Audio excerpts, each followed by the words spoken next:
कुछ लोग हैं कि बात को समझ नहीं सकते।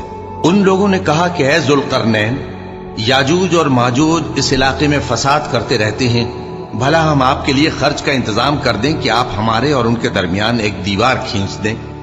जुल्करनैन ने कहा कि खर्च का जो मकदूर अल्लाह ने मुझे बख्शा है वो बहुत अच्छा है। तुम मुझे कुव्वत बाजू से मदद दो, मैं तुम्हारे और उनके दरमियान एक मजबूत रुकावट बना दूंगा। तुम लोहे के बड़े बड़े तख्ते मेरे पास लाओ। चुनाचे काम जारी कर दिया गया, यहां तक कि जब उसने दोनों पहाड़ों के दरमियान का हिस्सा बराबर कर दिया और कहा कि अब इसे धोको, यहां तक कि जब उसको धोक धोक कर आग कर दिया तो कहा कि अब मेरे पास तांबा लाओ कि उस पर पिघला कर डाल दूं।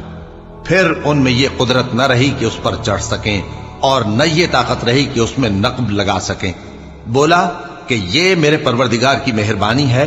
फिर जब मेरे परवरदिगार का वादा आ पहुंचेगा तो उसको ढाकर हमवार कर देगा, और मेरे परवरदिगार का वादा सच्चा है।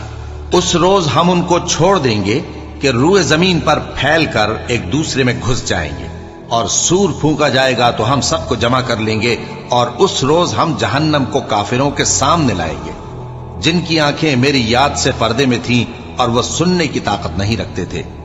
अब क्या काफिर ये ख्याल करते हैं कि वो मेरे बंदों को मेरे सिवा अपना कारसाज बनाएंगे तो मैं खफा नहीं होऊंगा?